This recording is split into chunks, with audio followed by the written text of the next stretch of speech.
로부터 25절의 말씀입니다. 로마서 7장 15절로부터 25절, 오늘은 제가 받들어 읽고 마지막 25절만 다 함께 읽어주시면 감사하겠습니다. 제가 읽을 때 하나님의 말씀으로 받으시기를 바랍니다. 15절입니다. 내가 행하는 것을 내가 알지 못하노니 곧 내가 원하는 것은 행하지 아니하고 도리어 미워하는 것을 행함이라. 만일 내가 원하지 아니한 그것을 행하면 내가 이로써 율법이 선한 것을 시인하노니 이제는 그것을 행하는 자가 내가 아니요 내 속에 거하는 죄니라. 내 속 곧 내 육신에 선한 것이 거하지 아니하는 줄을 아노니 원함은 내게 있으나 선을 행하는 것은 없노라. 내가 원하는 바 선은 행하지 아니하고 도리어 원하지 아니하는 바 악을 행하는도다. 만일 내가 원하지 아니하는 그것을 하면 이를 행하는 자는 내가 아니요 내 속에 거하는 죄니라. 그러므로 내가 한 법을 깨달았노니 곧 선을 행하기 원하는 나에게 악이 함께 있는 것이로다. 내 속사람으로는 하나님의 법을 즐거워하되 내 지체 속에서 한 다른 법이 내 마음의 법과 싸워 내 지체 속에 있는 죄의 법으로 나를 사로잡는 것을 보는도다. 오호라, 나는 곤고한 사람이로다. 이 사망의 몸에서 누가 나를 건져내랴. 25절 다 함께 시작. 우리 주 예수 그리스도로 말미암아 하나님께 감사하리로다. 그런즉 내 자신이 마음으로는 하나님의 법을, 육신으로는 죄의 법을 섬기노라. 아멘. 지난 주일엔 우리가 옛사람을 벗고 새 사람을 입어야 한다는 말씀을 나누었습니다. 오늘은 겉사람과 속사람에 대한 말씀을 나누길 원합니다. 여러분, 성경에 겉사람과 속사람 하면 때로 겉사람은 육체를 가리키고 속사람은 영혼을 가리킬 때도 있습니다. 그러나 오늘 말씀을 보면 내 마음과 내 육신, 25절 맨 마지막 부분에도 내 마음은 하나님의 법을 섬기지만 육신으로는 죄의 법을 섬긴다 말합니다. 여기 육신은 육체를 말하는 것이 아닙니다. 육신은 죄의 본성을 말합니다. 이 마음은 바로 하나님을 따라가는 우리의 속사람을 가리킵니다. 그러므로 오늘은 겉사람과 속사람을 정의할 때 겉사람은 죄를 향하는 마음으로 정의하고 속사람은 하나님을 따르는 마음으로 정의하여 말씀을 나누도록 하겠습니다. 여러분, 결혼은 두 사람이 하는 것이 아니라 네 사람이 하는 것입니다. 성숙한 나와 미성숙한 나, 성숙한 너와 미성숙한 너, 이렇게 네 사람이 함께 삽니다. 언제 가정이 평화롭지요? 성숙한 나와 미성숙한 너가 만나면 두말할 것 없이 천국입니다. 근데 그런 가정은 없습니다. 때로 성숙할지라도 때로 미성숙한 내가 튀어나옵니다. 상대방도 그렇습니다.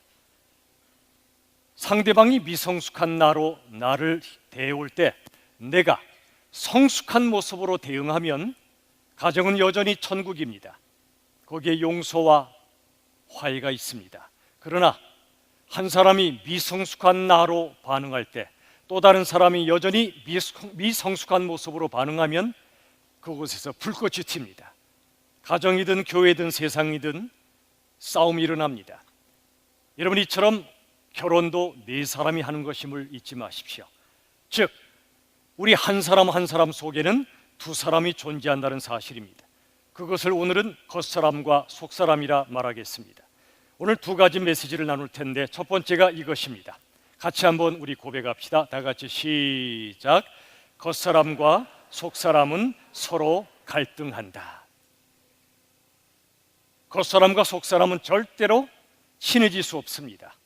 하나님과 죄가 친해질 수 없듯이, 빛과 어둠이 공존할 수 없듯이, 물과 기름이 섞일 수 없듯이 말이죠. 겉사람과 속사람은 싸울 수밖에 없습니다. 자, 오늘 본문의 말씀 성경을 보시죠. 로마서 7장 22절과 23절입니다. 같이 읽어볼까요? 22절 23절 시작. 내 속사람으로는 하나님의 법을 즐거워하되 내 지체 속에서 한 다른 법이 내 마음의 법과 싸워 내 지체 속에 있는 죄의 법으로 나를 사로잡는 것을 보는도다 그랬습니다. 내 속사람으로는 하나님의 법을 즐거워합니다. 우리도 그래서 이 자리에 나와 있습니다. 하나님을 뵙고 싶고 말씀을 듣고 싶어 우리의 속사람의 인도 따라 여기 온 것입니다. 우리 겉사람은 오늘 아침에 뭐라고 하지요? 그런 분이 계신가요? 매 일주일마다 오는 주일인데 오늘은 좀 쉬어. 어제까지 힘들었잖아. 그럴 수 있죠. 그 누가 하는 말이죠? 겉사람 속사람. 겉사람이죠. 근데 여러분은 속사람이 겉사람을 이기신 분들입니다. 이 자리에 나오셨다는 것은 하나님의 법을 즐거워하는 게 속사람이에요. 그런데 여기 23절에 내 지체 속에서 내 안에서 또 다른 법이 있다는 겁니다. 죄의 법입니다. 그 죄의 법으로 나를 사로잡아 갑니다. 포로로 만들어 버립니다. 우리 속엔 사랑과 미움이 공존할 수 있는데 사랑이 미움을 사로잡아 버리면 우리들은 누군가를 미워하게 됩니다. 여러분, 우리 속에 이중성이 있습니다. 아담과 하와가 죄를 지은 이래 모든 인간에게 예외 없이 이중성이 있습니다. 하나님을 향하고 싶으면서도 죄를 향하고 싶어 합니다. 하나님을 그리워하면서도 하나님을 떠나고 싶어 합니다. 영적인 갈망과 육적인 욕망 사이에 방황하는 이 모순적인 존재가 바로 인간이라 그 말입니다. 레오나르도 다빈치란 화가가 있었지요. 그가 최후의 만찬이란 그림을 그리지 않았습니까? 그때 모델들을 구했다고 합니다. 먼저 예수님의 모델을 구했는데 다행히 빨리 구해져서 예수님의 그림을 완성했습니다. 정말 예수님을 닮아 보였던 사람이죠. 근데 가장 어려웠던 사람이 가룟 유다의 모델이었습니다. 비슷한 사람은 많은데 정말 이 사람이다 할 사람이 없었던 거예요. 어느 날 드디어 발견했습니다. 그리고 그분을 모시고 와서 유다를 잘 그려냈습니다. 얼마 있다가 깜짝 놀랄 만한 사실을 발견합니다. 전에 예수님의 모델과 유다의 모델이 두 사람이 아니라 한 사람이었던 겁니다. 달리 말하면 한 사람 속에 예수님의 모습도 있었고 유다의 모습도 있었다는 얘기입니다. 이게 진실입니다. 우리 안엔 여러분 성자와 탕자가 함께 존재합니다. 어느 누구라도 그렇습니다. 정말 주님을 사랑하고 누군가를 진심으로 사랑하는 성자의 모습이 다 있습니다. 아무리 악한 사람도 자식한테는 성자입니다. 그러나 가정과 교회에서는 성자처럼 살던 분이 직장에 가면 탕자로 변하고 폭군으로 변하는 예가 심심치 않게 있습니다. 그래서 저는요, 어떤 분이 진짜 그리스도인인가는 가정과 교회보다 직장에서 판가름 난다고 생각합니다. 아니, 교회보다 가정, 가정보다 직장, 더 나아가 거리에서 말이지요. 가까운 사람을 속일 수 있지만 모든 사람을 속일 수는 없습니다. 여러분, 우리 속에 이처럼 성자와 탕자의 모습이 공존합니다. 우리 안에 두 사람은 서로 싸우게 되어 있습니다. 이 문제를 많이 고심했던 어거스틴, 하나님의 사람 어거스틴이 한때 빠졌던 이단이 있습니다. 마니교란 이단입니다. 그 이단은 이렇게 가르쳤습니다. 그 가르침이 너무나도 매혹적이어서 어거스틴이 빠져버리고 말았습니다. 이렇게 가르쳤다고 합니다. 선성, 즉 선한 성품과 악성, 악한 성품의 두 뿌리가 내 안에서 싸운다. 맞죠? 근데 그 다음 보세요. 두 뿌리는 다름 아닌 하나님과 사탄이다. 하나님은 선의 신이시고 사탄은 악의 신이다. 맞아요, 틀려요? 이단의 가르침이라니까요. 맞아요, 틀려요? 틀리죠. 근데 맞아 보이죠? 근데 이 이론이 그럴싸해 보이지만 결정적인 틀린 점이 뭐냐면 이런 겁니다. 하나님과 사탄이 팽팽한 대결을 벌이는 것처럼 그들은 가르치는 것입니다. 온 우주에도 우리 마음속에서도 하나님과 사탄이 서로 힘겨루게 하는 것처럼 보이는 겁니다. 하나님께서 야 사탄, 나 너무 힘들다, 너 그동안 꽤 세졌구나, 좀 쉬었다 싸우자. 사탄은 하나님 이 정도로 지치시면 안 되지요, 삿바 잡으세요. 한창 땐 정말 세셨는데 이제는 힘 많이 빠지셨네. 그럴 수 있습니까? 아닙니다.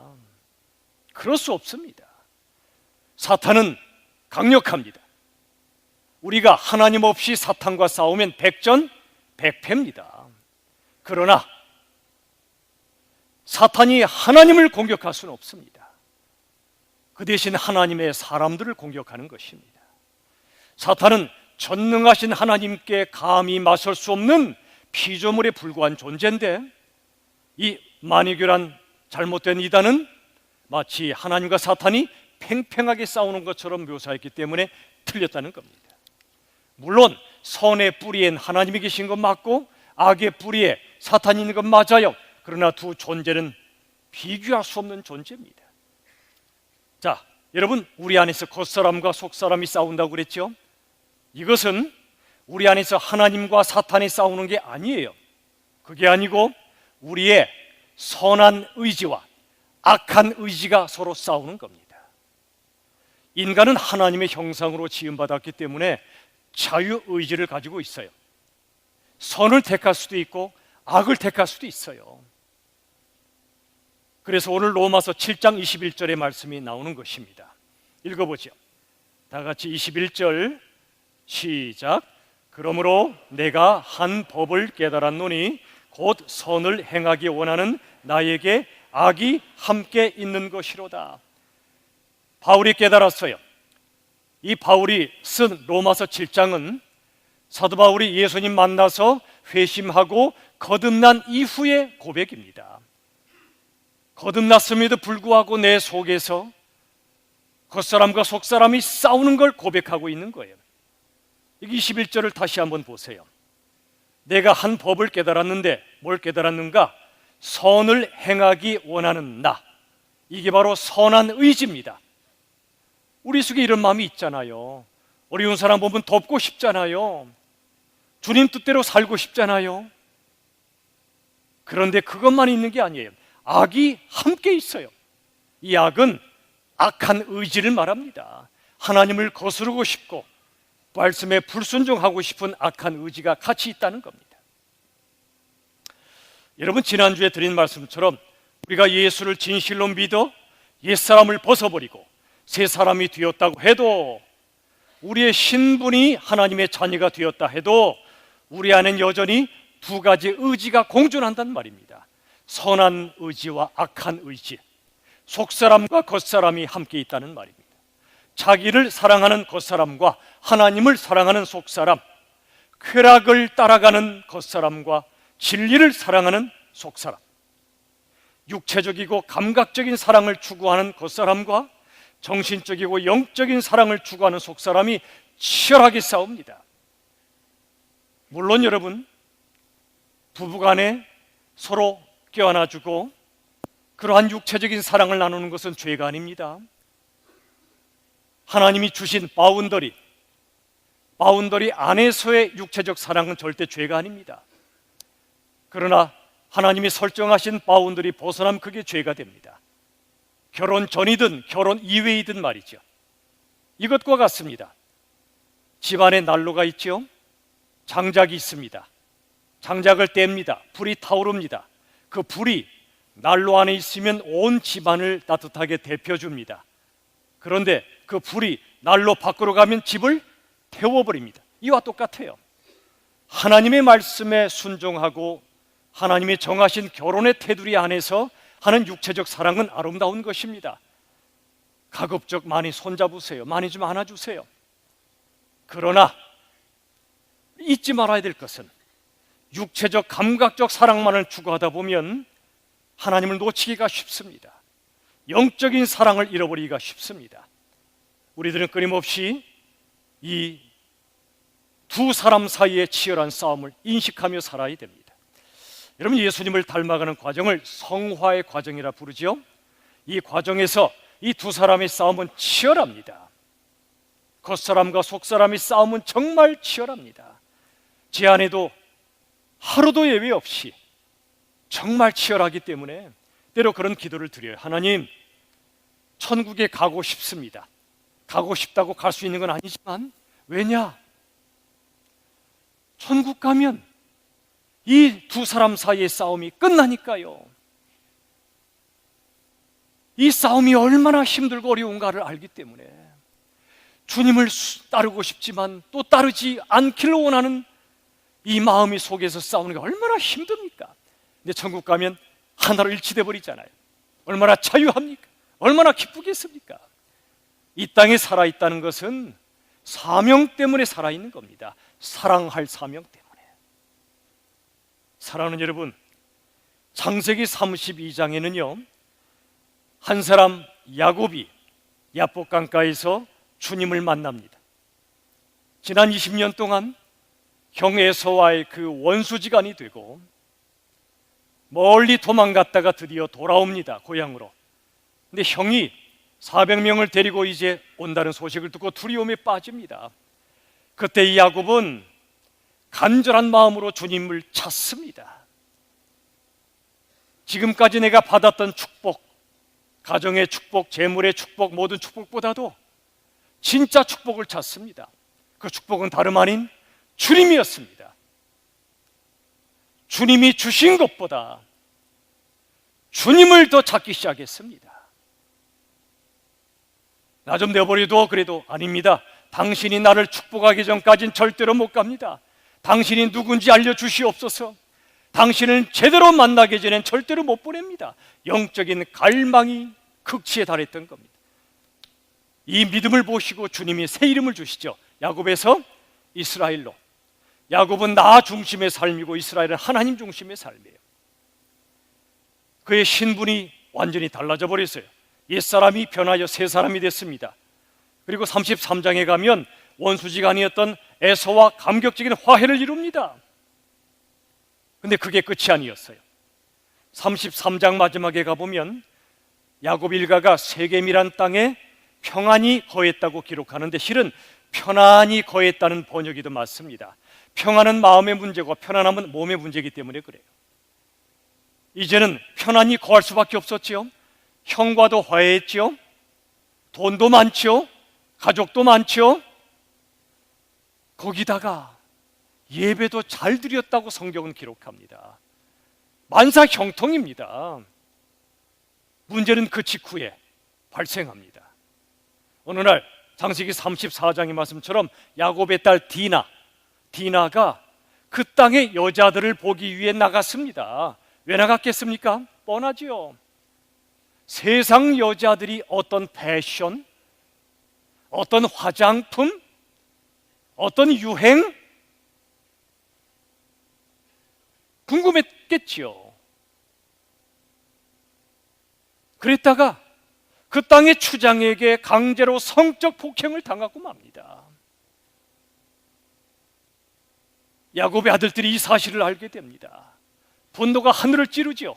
계책을 쓰고 그 나쁜 족속의 남자들을 무자비하게 학살해버립니다.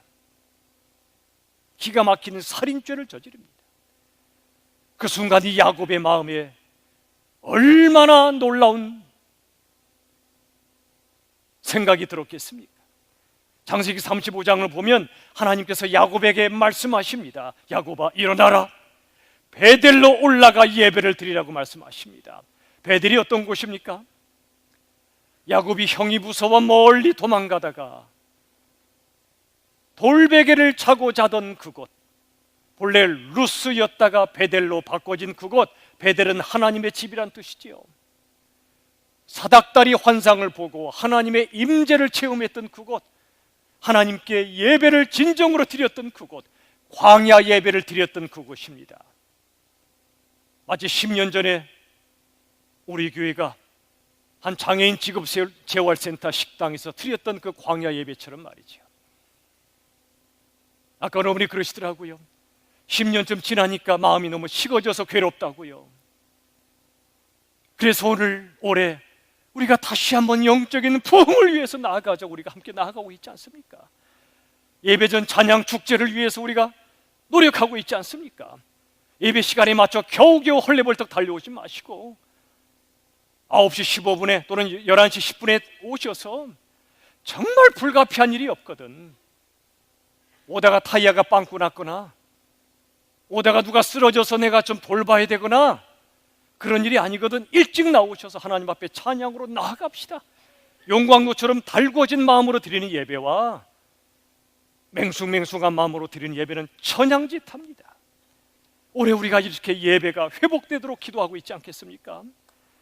여러분, 그 베델의 예배를 회복하라는 것입니다. 일어나 베델로 올라가 예배를 드리라. 야곱이 그 순간 화들짝 놀랬을 것입니다. 맞다. 내가 베델의 예배를 잃어버렸다. 야복강에서 만났던 주님 너무 감사했고, 그리고 형과의 화해도 너무 감사했지만 모든 것이 평안한 순간, 모든 것이 편안한 순간 영적인 감각이 무뎌지는 것입니다. 여러분들, 우리가 두려워할 것은 실패가 아니라 성공입니다. 실패를 감당할 줄 아는 사람은 많지만 성공을 감당할 줄 아는 사람 별로 없어요. 우리가 두려워할 것은 역경이 아니라 영광입니다. 역경은 잘 이겨내지만 세상 영광이 내게 밀려오면 쓰러지기 마련입니다. 야곱이 그랬던 겁니다. 모든 것이 형통했을 때 진정한 예배를 잃어버린 것입니다. 그리고 가족들에게 말합니다. 이방 신상들을 다 제거하라고요. 우리 가정 속에 들어와 있던 이방 신상들, 우리 교회 속에 들어와 있던 이방 신상들. 이방 신상이 뭐지요? 눈에 보이는 이방 신상은 아무것도 아니에요. 그건 형상에 불과합니다. 성경이 말씀하는 우상은 두 가지입니다. 교만과 탐욕입니다.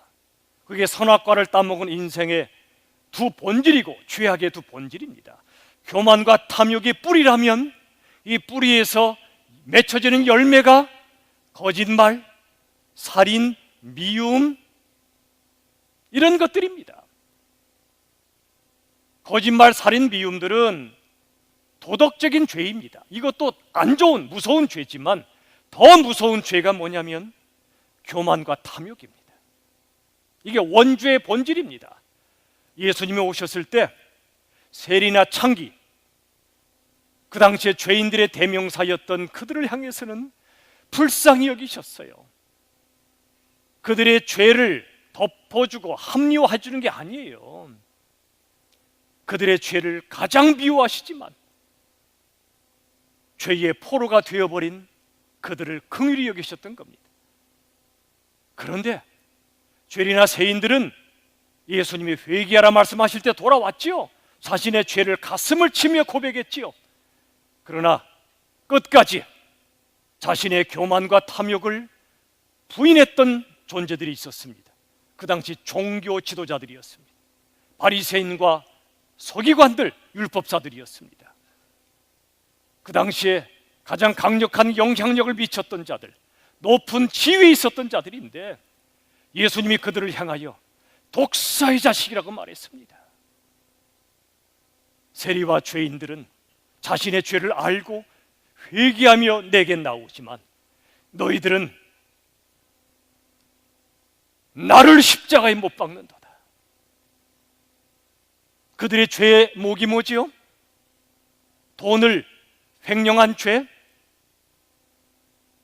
거짓말한 죄, 이것도 죄겠지요. 그러나 뿌리엔 뭐지요? 교만과 탐욕이었단 말입니다. 자기 의에 사로잡혔고 다른 사람 함부로 판단하고 비판했고 내 속에 있는 죄를 보지 못하고, 그러니 그들이 주님 앞에 무릎 꿇을 리가 없습니다. 주님은 그래서 독사의 자식, 사탄의 자식이라 책망하시는 겁니다. 다른 사람 속에 교만과 탐욕을 보지 마시고 내 안에 교만과 탐욕을 먼저 우리가 보아야 됩니다. 저도 끊임없이 보는 게 그 두 가지예요. 주여, 내 속에 또아리를 들고 앉아있는 이 교만과 탐욕의 의지를 어찌하면 좋겠습니까? 그게 바울의 고백이기도 해. 오라 콘관자로다. 누가 나를 이 사망의 몸에서 건져낼꼬. 여기까지 우리의 영적 고민이 깊어지지 않는다면 우리들은 교회 다닐 뿐 진정한 그리스도인이 아닐지 모릅니다. 목사가 되고 직분자가 될지 모르지만 진짜 그리스도인이 아닐지도 모릅니다. 내 속에 있는 겉사람, 드디어 야곱이 발견한 겁니다. 가족들에게 말합니다. 다시 우리 정결케 되어야 되지 않겠느냐. 이방 신상들을, 우상을 버리자. 우리 안에 교만과 탐욕을 버리자. 하나님께 나아가자. 깨끗한 마음으로 주께 나아가자 외쳤던 것입니다. 그러자 하나님이 말씀하십니다. 다시는 너를 야곱이라 부르지 않고 이스라엘이라 부를 것이다. 많이 들었던 말씀이죠. 창세기 32장에서 야복강가에 사신 말씀과 똑같아요. 이 말씀을 다시 하셨습니다. 요새 저도 그런데요, 나이 들면 한 말 또 하지요. 하나님이 그러신 겁니까? 잊어버려 한 말 또 하신 겁니까? 아니에요. 창세기 32장에서 야곱을 이스라엘로 부르신 것은 그를 옛사람에서 새 사람으로 바꾸신 겁니다. 야곱, 움켜쥐단 뜻이죠.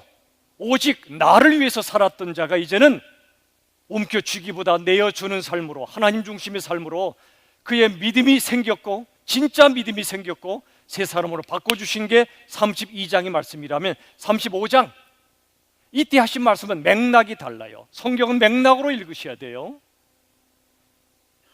그렇게 야복강이 하나님을 만났지만, 주님을 만났지만, 새 사람이 되었지만 여전히 그 안에 겉사람과 속사람이 싸우는 겁니다. 선한 의지와 악한 의지가 싸우는 겁니다. 우리도 그러잖아요. 그때 나도 모르게 편안한 환경 속에서 속사람이 겉사람에게 형편없이 나가 떨어졌던 겁니다. 예배는 드리긴 드리지만 간절함도 사라지고 눈물로 기도해 본 적이 언제예요? 여러분, 정말 어쩌다가 어디 프로 야구장이나 이런 데 한번 가보시면은요, 이런 일들이 벌어집니다. 정말 간절한 마음으로 응원하다 보면 일어나서 합니다. 그럼 뒷사람이 항의 안 해요. 야, 자리에 앉아, 나 좀 보게. 그런 말 안 해요. 왠지 아세요? 그 경기에 몰입하는 그것이 오히려 나를 즐겁게 하는 겁니다. 그래서 나도 일어나서 하거나 아니면 이렇게 해서 봐요. 그게 불문율입니다. 그들도 야구를 사랑하는 사람들이 모이기 때문에 일어서서 해도 야, 앉아, 그런 말 안 해요. 우리 교회도 예배전 찬양 축제는 여러분 일어서서 하셔도 괜찮아요. 손 들고 찬양해도 괜찮고요, 박수 쳐도 괜찮아요. 제가 간절히 기도하는 것은 형식적으로 경건해 보이는 그런 게 아니고 전심으로 주께 나아가자는 겁니다. 예배하다가 울 수도 있고요, 찬양하다가 눈물을 통곡 흘릴 수도 있고요. 누가 울면 쟤 왜 저래, 개돈 떼먹혔나 그러지 마시고요. 나에겐 저 사람 같은 간절한 찬양이 있는가, 간절한 기도가 있는가 스스로 회개하십시오.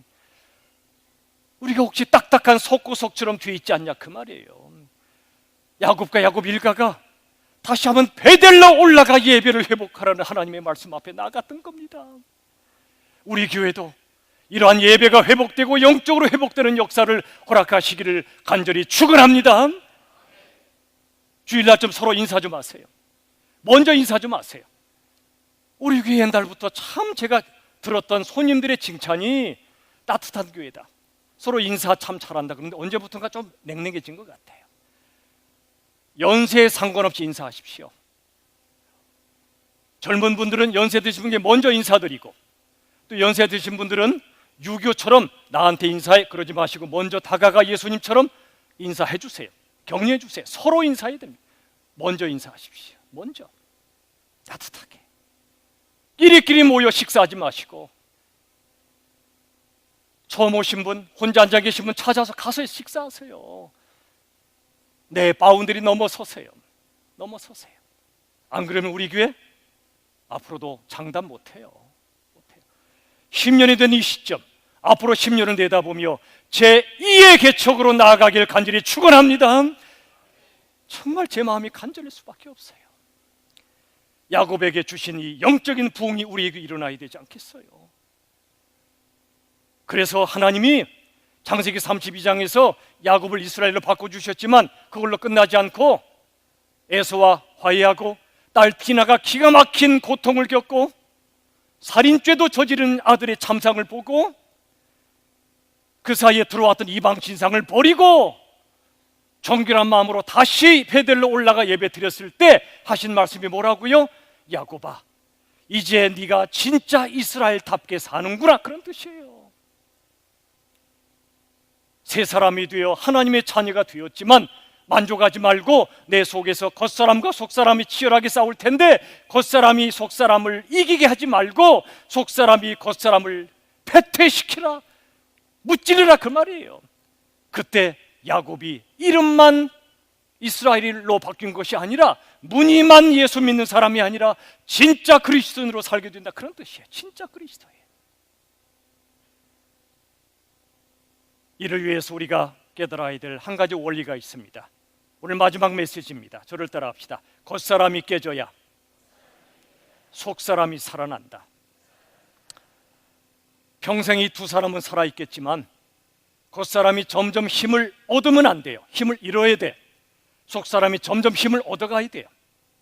여러분, 세상은 우리를 자꾸만 죄로 유혹합니다. 교만으로, 탐욕으로 유혹하지요. 겉사람으로 살게 합니다. 하지만 여러분, 세상이 우리에게 안겨주는 건 결국 고통과 허무밖에 없어요. 그렇게 추구하는 성공을 이루어도 그것은 고통과 허무입니다. 유명한 여자 쇼트트랙 선수, 국가대표 선수가 최근에 코치에게 성폭행 당했다는 혐의로 지금 수사가 이루어지고 있죠. 기가 막힌 일입니다. 어쩐지요, 수사 결과가 나와야 알겠지만 다른 선수들은 참 밝은데 그 선수만은 너무나 어둡더라고요. 보니까 저는 집안 환경이 불우한가 아니면 뭔가 상처가 있나 그랬는데 그런 기가 막힌 일이 있었던 겁니다. 어릴 적부터. 아마 이러지 않았을까요? 그 코치가 너 성공하려면 무조건 내 말 따라야 돼. 만약 내 말 안 따르면 너는 끝장이야. 성공에 대한 욕망과 실패에 대한 두려움을 안겨주지 않았겠습니까? 정말 그게 사실이라면 천인공노할 무서운 죄악입니다. 이 땅은 그런 땅입니다. 하나님께서는 이처럼 세상 죄와 고통에 사로잡혀 신음하는 인생들을 찾아오셨습니다. 그분이 예수님이십니다. 삶의 고통으로 인해 찢어지는 그 마음을 아셨고 찢어진 그 마음속으로 찾아오셨어요. 그리고 겉사람이 찢어질 때 새살이 돋듯이 속사람이 돋아나게 하십니다. 고통 때문에 겉사람이 찢어지면 그 고통은 헛된 고통이 아닙니다. 속사람이 돋아납니다. 그리고 속사람은 주님을 사랑하는 마음이기 때문에 세상 사랑을 갈망하지 않고 주님의 기가 막힌 십자가 사랑을 갈망하기 시작합니다. 그 사랑 앞에 항복하게 됩니다. 여러분, 주님께 항복하셨나요? 항복은 언제 오냐면 십자가 사랑이 얼마나 놀라운 것을 발견할 때 옵니다. 한 여자가 한 남자의 지극한 사랑을 느낄 때 나와 결혼해 줄래? 말이 떨어지기도 전에 그러면요 라고 하듯이 하나님의 사랑에 지극한 그 사랑을 느끼면 주님이 그냥 부르려고만 하시도 그러면요 주님 앞에 나와 항복하는 거예요. 그 사랑을 만나셨습니까? 그 십자가의 사랑을. 그 사랑을 만난 사람은 눈에 습기가 있습니다. 회개의 눈물, 감사의 눈물, 긍휼의 눈물이 흘러요. 다른 연약한 사람, 심지어 죄 지은 사람을 봐도 눈에서 도끼가 안 나갑니다. 그 말에서 도끼가 안 나갑니다. 눈물이 흐릅니다. 오히려 온유해집니다, 말이. 우리는 어떻습니까? 아직 멀었죠. 저나 여러분이나. 그러나 하나님은 그런 우리를 또 긍휼히 여기십니다. 긍휼히 여기세요. 끝까지 사랑하시는 그분의 사랑으로 초대하십니다. 알아. 네가 죄인인 것도 알아. 네가 약한 것도 알아. 그러니 내게 와, 그러시는 겁니다. 그때 우리의 속사람이 점점 더 깊어집니다. 점점 더 커집니다. 점점 더 강인해집니다. 그러면 십자가를 지나 부활의 아침이 밝아오듯이 내면의 혼란과 절망을 지나 진짜 평화와 안식에 이르게 해 주시는 것입니다. 그때 주신 고백이 로마서 8장 2절입니다. 같이 읽어보죠. 8장 2절. 7장에서 이거 기가 막힌 그 탄식의 고백 이후에 주신 고백입니다. 다 같이 시작. 이는 그리스도 예수 안에 있는 생명의 성령의 법이 죄와 사망의 법에서 너를 해방하였습니다. 자유라는 겁니다. 그냥 쇼생크 탈출의 영화에서 그 그림처럼 나는 자유다는 겁니다. 그냥 자유다. 그리스도 예수 안에 있는 생명의 성령의 법이 죄와 사망의 법에서 나를 해방하였다는 겁니다. 우리의 겉사람이 죽을 때 속사람이 온전히 살게 됩니다. 그때 하나님의 사랑의 품 안에서 진짜 평안과 행복을 누립니다. 어떤 상황이도 마음 뺏기지 않고 풍성한 열매를 거두며 삽니다. 성품의 열매, 전도와 선교 열매까지. 요한복음 12장 24절 다 같이 읽겠습니다. 시작. 내가 진실로 진실로 너에게 이르노니 한 알의 밀이 땅에 떨어져 죽지 아니하면 한 알 그대로 있고 죽으면 많은 열매를 맺느니라. 밀알은 눈에 보이는 겉사람과 같은 거예요. 밀알이 썩어야, 밀알이 껍데기가 죽어야 그 속에는 생명이 탄생한다는 겁니다. 속사람이 탄생한다는 겁니다. 죽으면 많은 열매를 맺느니라. 겉사람이 죽기가 아플 겁니다. 아파요. 그러나 아파도 두려워하지 마시고 기꺼이 죽으십시오. 자기의, 자기의 자존심 십자가에 못 박아버리세요. 그러면 아프지만 엄청난 자유와 기쁨이 몰려올 것입니다. 죽으면 많은 열매를 맺느니라. 이제 말씀을 맺으며 한 분 이야기를 하겠습니다. 아빌라 테레사라고 있습니다. 마도 테레사가 아닙니다. 아빌라 테레사는 1500년대에 살았습니다. 종교개혁 직후 스페인에서 수도원 개혁에 헌신했던 한 여인입니다. 그녀가 자신의 약함을 솔직하게 고백하곤 합니다. 제가 하나님께 항복한 이유는 제 인생이 제 뜻대로 되지 않기 때문이었습니다. 제 인생을 제 것으로 생각했던 제 죄를 고백하며 회개합니다. 이분이 남긴 시가 하나 있습니다. 같이 한번 보시죠. 같이 읽어보겠습니다. 시작. 어느 것에도 마음이 흔들리지 말라. 무엇에도 걱정하지 말라. 모든 것은 헛되이 지나가나니 하나님은 결코 변치 않으시리니 인내함으로 모든 것에 이르라. 하나님을 지닌 자 부족함이 없으리라. 하나님만으로 오직 하나님만으로 만족하여라. 다 함께 저를 따라 합시다. 하나님 한 분만으로 만족합니다. 쉽지 않습니다만 이 훈련을 해야 됩니다. 하나님 한 분만으로 만족할 수 있을 때 내게 주신 모든 것이 나를 떠나도 우린 행복을 뺏기지 않습니다. 그분만으로 만족하며 살아갈 때 평생의 삶과 영생의 삶이 우리 예수님의 사랑 가운데 진짜 행복을 누리며 영원한 안식을 누리며 살아가게 될 줄로 믿습니다. 부디 세상을 욕망하는 겉사람이 죽고 주님을 갈망하는 속사람이 살아 주님 안에서 참된 삶, 진짜로 행복한 삶을 살아가시기를 우리 주 예수님의 이름으로 축원합니다. 아멘. 기도합시다. 하나님 아버지 감사합니다. 그리고 죄송합니다. 직분을 받았지만 여전히 우리 주님 앞에 서기엔 참 못난 죄인들입니다. 예수 믿는 사람이란 그리스도인의 딱지는 받았지만 여전히 주님 앞에는 한없이 모자란 저희들입니다. 그러나 주님은 그런 저희들을 그래도 사랑하시고 여기까지 인도하고 계십니다. 우리도 다시 한번 야곱의 일가처럼 베델로 올라가 예배드리게 하여 주시옵소서. 이 자리가 바로 베델의 그 자리가 되게 하여 주시옵소서. 전심으로 찬양하며 전심으로 예배하며 전심으로 기도하게 하시고 전심으로 하나님의 말씀에 반응하는 우리 모두가 되게 하여 주시옵소서. 예수님의 이름으로 기도하옵나이다. 아멘. 이 시간에 우리 교회 소식을 기도의 제목으로 잠깐 나누